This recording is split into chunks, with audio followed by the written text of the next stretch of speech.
নমস্কার, জয় মাতারা। আমি অ্যাস্ট্রো হিমাংশু ভাগ্যের দুয়ার থেকে আপনাদেরকে জানাই আন্তরিক শুভেচ্ছা ভালোবাসা। আজ আমি যে প্রেডিকশানটি করতে চলেছি, জাতকেরা হলে ডান হাতটিকে দেখুন আর জাতিকারা হলে বাঁ হাতটিকে দেখুন। যদি কোনো জাতক জাতিকাদের হাতের চন্দ্রের ক্ষেত্রটি যদি একটু পিঙ্ক বর্ণের আভা থাকে বা লালচে আভা থাকে এবং চন্দ্রের স্থানটি যদি একটু উঁচু থাকে, ঠিক আছে, তাহলে আপনারা বুঝবেন যে চন্দ্রের স্থানটি শুভ আছে।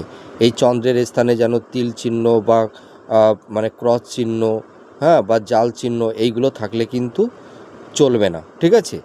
এবার দেখুন, যদি কোনো জাতক জাতিকাদের হাতের এই চন্দ্রের ক্ষেত্রে এই ধরনের ত্রিভুজ বা চতুর্ভুজ চিহ্ন যদি থাকে, তাহলে এই সব জাতক জাতিকারা, এদের মধ্যে একটা আর্টিস্টিক মেন্টালিটি এদের মধ্যে দেখতে পাওয়া যায়।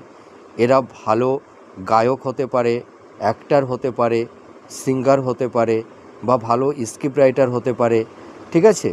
এবং এই সব জাতক জাতিকারা ভীষণ ট্যালেন্ট হয়, মেধাবী হয়।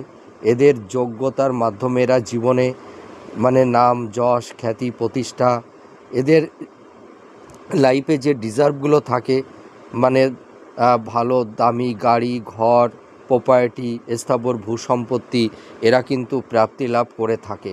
তাছাড়া মানে দেখা যায় যে চন্দ্রের মানে স্থানে যদি এই ধরনের চতুর্ভুজ বা ত্রিভুজ চিহ্ন থাকে, এই সব জাতক জাতিকারা এরা মানে ভাগ্যের ভীষণ সাপোর্ট পায়। বিশেষ করে মায়ের সাপোর্টটা খুব ভালো পায় এদের।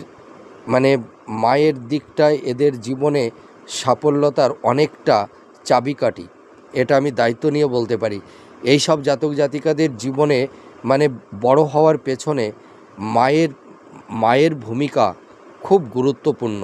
আর এই সব জাতক জাতিকারা মাকে ভীষণ ভালোবাসে। আর এই সব জাতক জাতিকারা খুব পরিবার কেন্দ্রিক হয়ে থাকে। এরা ভীষণ রেসপন্সিবিলিটি, কর্তব্যপরায়ণ হয়ে থাকে। তা আপনারা মিলিয়ে দেখুন এই প্রেডিকশানটি কতটা ম্যাচ করছে। নমস্কার, জয় মা তারা।